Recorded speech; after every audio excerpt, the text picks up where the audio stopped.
Russian S-70 Okhotnik, Hunter, attack drone developed by Sukhoi. The Russian S-70 Okhotnik looks promising and is similar to the American stealth aircraft.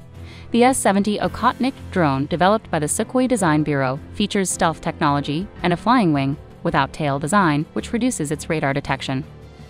However, major adjustments are needed to ensure the S-70 is really as stealthy as it should be. Russia recently tested its S-70 Okhotnik-b heavy attack drone in simulated air-to-air combat at the Ashuluk training ground, an exercise aimed at assessing its compatibility with the Su-57 stealth fighter in the unmanned wingman role. Remotely controlled aircraft, called drones, were used during the early years of aviation as aerial targets for practice firing warship weapons in the 1920s. The term commonly used by the military is an unmanned aerial vehicle, UAV, that can fly autonomously or remotely piloted, can be disposed of or recovered, and can carry a lethal or non-lethal payload. The term Unmanned Aircraft System, US, evolved around 2005. Okhotnik, meaning hunter, is a large flying wing-style unmanned combat aerial vehicle, or assault reconnaissance unmanned complex, in Russian nomenclature.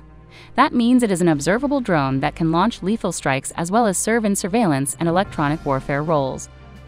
The drone's expansive fuselage has 2 internal bays with a capacity of more than 2 tons of special weapons or equipment, and supposedly enough fuel to give the drone a range in excess of 3,700 miles. The UCAV reportedly incorporates a composite surface coated with a radar-absorbing material to minimize the radar cross-section. While the Okhotnik was remotely controlled by a human pilot for the August 2 test, Russia Beyond claims that the fully robotic aircraft will be able to fly autonomously in operational state, meaning that instead of being controlled directly by a human operator, it will use onboard AI to dynamically react to changing circumstances and carry out pre-programmed missions. That way, Okhotnik doesn't need to maintain a jammable or hackable command link to human pilots over long distances. Weapon testing of the S-70 began in December 2020. Since then, the drone has demonstrated its ability to engage air-to-air missiles and guided bombs. This last test is especially important as the S-70 is expected to eventually operate in collaboration with the Su-57 to extend the radar range and strike capabilities of the Su-57. The S-70 Okhotnik drone is powered by an AL-31 turbojet engine and is expected to fly at a speed of 1,000 km per hour with a range of 6,000 km. According to the Russian Defense Ministry, it is equipped with electro-optical targeting, radio, and other types of reconnaissance equipment. Its 2 internal bays can carry up to 2.8 tons of weapons. The drone has progressed rapidly, with a flat-nozzle version launching in December 2021 and an announcement to enter serial production in 2023. Rostec CEO Sergei Chemezov provided President Vladimir Putin with this information. Chemezov added that a new ground control post is being developed for the drone, indicating that the drone may start reaching units of the Russian Air Force, or Voenno-vozdushnye sily Rossii, VVS, in 2024.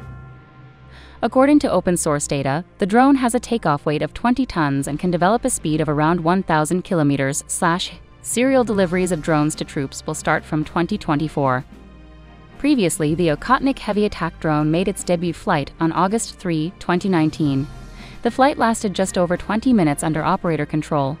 On September 27, 2019, Okhotnik made a joint flight with the Su-57 fifth-generation fighter jet. The drone maneuvers in the air in automatic mode at an altitude of about 1,600 meters, and the flight lasts 30 minutes. The Motor Design Bureau of the UFA Motor Building Production Association, part of the United Engine Corporation, which is involved in developing engines for the new drone, previously reported that the second version of the Okhotnik will be equipped with a thruster with a new flat-nozzle. Earlier, Russian Defense Minister Sergei Chemezov said in August that work on the Okhotnik heavy attack drone was expected to be completed by 2022. An opportunity would arise by then to sign a long-term contract for the delivery of this state-of-the-art drone to Russia.